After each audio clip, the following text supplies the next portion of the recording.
Hi everyone, welcome back to my channel. I'm Suzy and I'm going reading.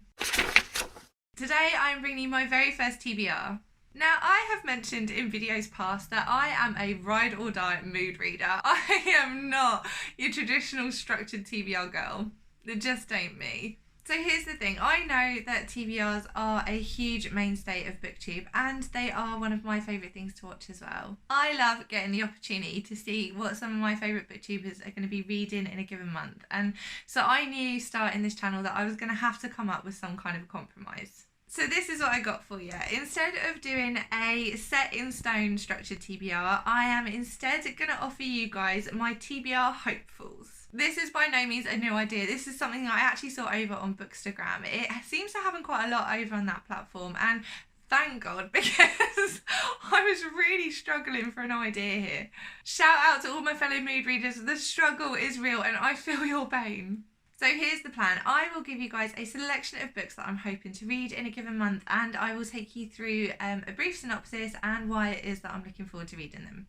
But, and this is the crucial thing, if it turns out that I don't really feel like reading it in that month, then no big deal. I figured this was the best way to balance giving you guys some insight into what it is that I'm hoping to pick up in a month and being able to do it without putting any undue pressure on myself to read. Because honestly, if I'm picking up a book that I'm not in the mood for, the likelihood is that I'm just not going to enjoy it, and that won't necessarily be a fair reflection of the book itself. So my mantra with TBRs is just going to be kind to myself and take it easy, just chill out about it and just see how we go. However, there will be a few reads each month that will be dead certs, because I have given myself a few reading challenges this year and I really want to try and meet at least some of those. This includes things like reading 12 classics in 12 months and 21 books that I wanted to get around to in 2021, and both of those lists have contributed to my TBR this month, so I will definitely be reading at least a couple of these. Now, if you have seen my mid-year book freakout tag, you will know that my library TBR is out of control and I really need to focus in on getting through some of those books. So this month, and probably next month too, that is my main priority. So with all of that in mind, I have come up with 8 different books that I'm hoping to get to this month. First up, in August, I am really hoping to make my way through the rest of the Poppy War trilogy by R.F. Kuang.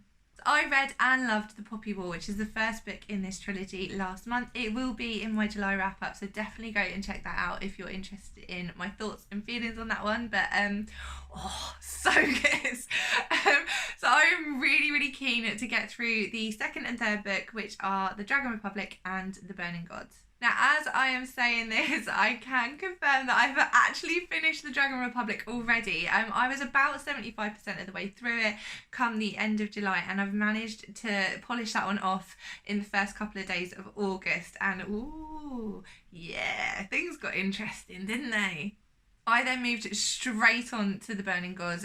This series has got its hooks deep in me. It is so compelling. I am around 40% of the way through book 3 at the minute, and I'm scared. I'm really scared. I hear the ending is mind-blowing, but that is really brutal, so I'm not prepared. I don't want this series to end. So the Poppy War series is a high fantasy trilogy which is heavily inspired by Chinese military history. It follows Rin, who against all the odds forged a path for herself to the elite military training academy Sinagard, where she trains to become a soldier for the Nikan Empire. But as Rin is finishing her studies, the political landscape changes dramatically and she is drafted into active service. But Rin is young and she's impulsive, and she is not your typical soldier. She can call forth the power of a god, which means that she is a weapon far more dangerous than most. Throughout book 1, Rin uncovers more about herself, her background, her powers, and what might lie ahead for her in the future. But primarily, she learns to devastating effect just how far she'll go to exact revenge. Book 2 picks up where book 1 left off, and Rin finds herself faced with only one option. She enters into this uneasy alliance amid a fog of guilt and addiction, and she has to battle inner demons alongside external threats at every turn. It is really hard to say much more without inadvertently spoiling book 1 or book 2, but I can tell you that I really loved the way that the plot developed across both of these books. Book 3 3 is equally impressive so far, and I've already noticed a really big improvement in terms of the pacing, which was my main complaint in books 1 and 2. I gave book 1 4 out of 5, book 2 was consistent with that, and it all hinges now on the ending of book 3, so... Next up, I have got a standalone YA fantasy which is based very heavily on Greek mythology. This is Lore by Alexandra Bracken. This is a library book, so as are most of these. If it looks like I'm holding them all at weird angles, it's because I'm trying to stop this from happening. So I am an absolute sucker for Greek mythology. It is the OG mythology that I was introduced to as a kid, and I will always be drawn to books about it. The premise of this one sounds really interesting. It sounds a little bit like Red Rising by Pierce Brown, which could have been good but wasn't, meets the gods of Olympus, and I'm digging it. Lore, our main character, is a distant descendant of Perseus, the hero of Greek myth, which means that she is entitled to participate in the Aegon, a week-long purge-style event that happens every 7 years, during which all of the gods have been made mortal to pay for past sins, and the progeny of ancient bloodlines hunt them down. We are talking the offspring of Jason and Achilles, amongst others. After the murder of her family in a past Aegon, Lore has kept her head down and attached to her shoulders. But as the latest Aegon rolls around, Lore finds herself propositioned by none other than Athena, the goddess of war.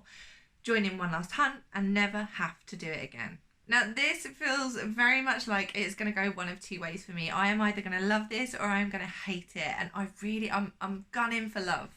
Next on the list is the final revival of Opal and Nev by Dawnie Walton.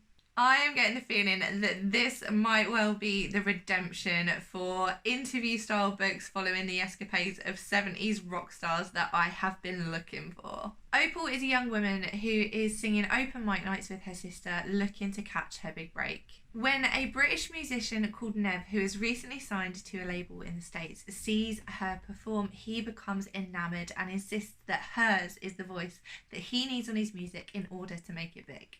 Along the way, they endure racism and setbacks, personal turmoil and grief, prejudice and inequality.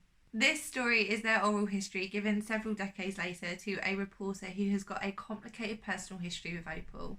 This is formatted as a magazine editorial, and from everything I've heard so far, it's quite an unflinching exploration of the characters. It's also got that really heavy 70s historical fiction lens on it, which is just what I'm after, so I'm really excited about this one. Next up, I've picked Ancillary Justice by Ann Leckie. This is a debut novel that went on to win all of the major sci-fi awards, including the Hugo, the Nebula, the Arthur C. Clarke, and the Locus. It says it right here on the back. Yeah, it's quite a list. But it hasn't yet had my endorsement, so no doubt Ann Leckie is sitting there with bated breath, just waiting to hear what I think about it. Seriously, this has won all of the heavy hitters in sci-fi, so I'm very curious to see whether it's worth all of that hype. And I hardly think it is my fault that I'm going into this one with pretty high hopes based on that. So from what little I have been able to gather about this one, the story follows Breck, who was once a starship, like a literal starship. Now, if I have read the blurb right, and it is entirely possible that I have not, it won't be the first time, but Breck is actually an AI, and they were betrayed and left in a human body. Now, unfortunately for Breck, human bodies don't have quite as many offensive weapons or safety features inbuilt, and she's pretty pissed. I mean, I probably would be too, like, wouldn't you? For sure. Ultimately, Breck decides to head out for revenge. This sounds right up my street. AI is one of my very favourite concepts to explore in sci-fi, and it sounds a little like Breck has got a chip on her shoulder, which I am here for. So what I am hoping for from this is that it's fast-paced, that it really sinks its teeth into the issue of moral ambiguity that exists around AI, and that it's full of action, full of intrigue. I also really want it to blow my mind with its originality. That blurb has set me up, so fingers crossed it delivers. No pressure though. And if this one goes well, then I also have book 2 on my list. This is Ancillary Sword. I can't really lose here. I'll either read and love them both, or I'll read one and realise the series isn't for me. Either way, they're both going back to the library at the end of August. I am now 2 or 3 books behind in my 12 classics in 12 months challenge that I issued myself way back in January, full of optimism. and a much smaller library TBR, must be said. So I have really got to up the ante this month if I want to catch up. Now I've got a few options to choose from, but one of the ones I am definitely picking up this month, no more excuses, is Pride and Prejudice by Jane Austen. You can tell I own this one because it's not shiny. So here's the thing, I don't really know what this book is about. The problem is that every review I have ever seen for this book assumes that everybody knows what it's about and that you must have been living under a rock if you don't. I mean, I'll be honest, I thought it'd be a bit darker under here. Anyway, I have never read the book, I have never seen the film, so I am going into this one completely clueless. I mean, can you tell? From what I have been able to gather, this one follows Elizabeth Bennet and her relationship with the dashing Mr. Darcy. Lizzie's mum is intent on marrying off all of the Bennet sisters to wealthy barons or better because it seems the Bennets themselves are in dire financial straits. I can only presume that either Darcy is mum's pick for Lizzie and they don't get on, but they go through this sort of polite society version of the enemies to lovers trope, or that Darcy is Lizzie's one true love and that she ends up having to marry somebody else because duty trumps love, I guess.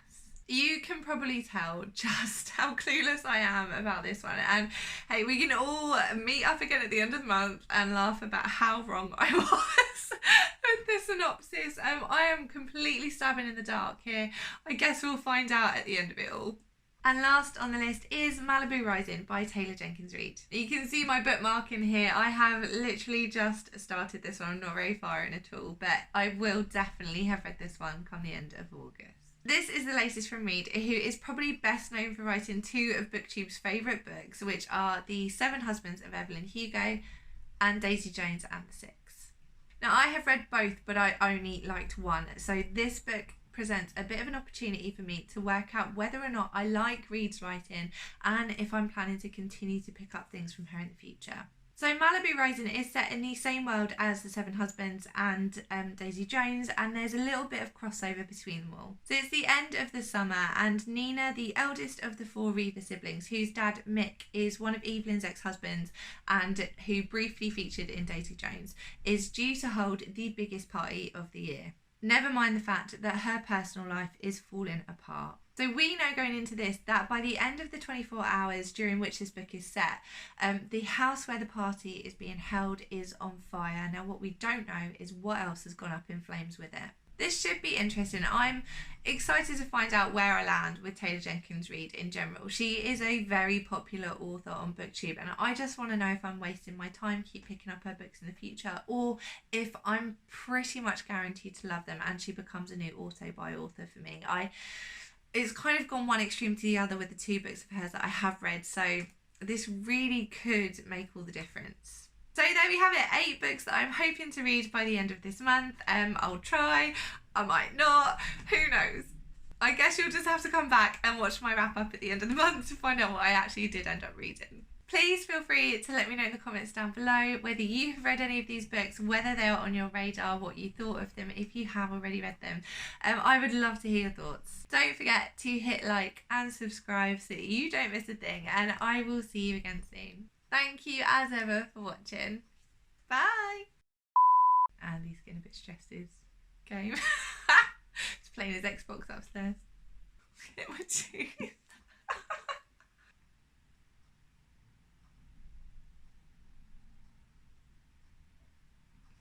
It's just no good way to hold this. Oh, there you go. The Bennet household, I forgot their name then. Hey BookTube. Crushed it.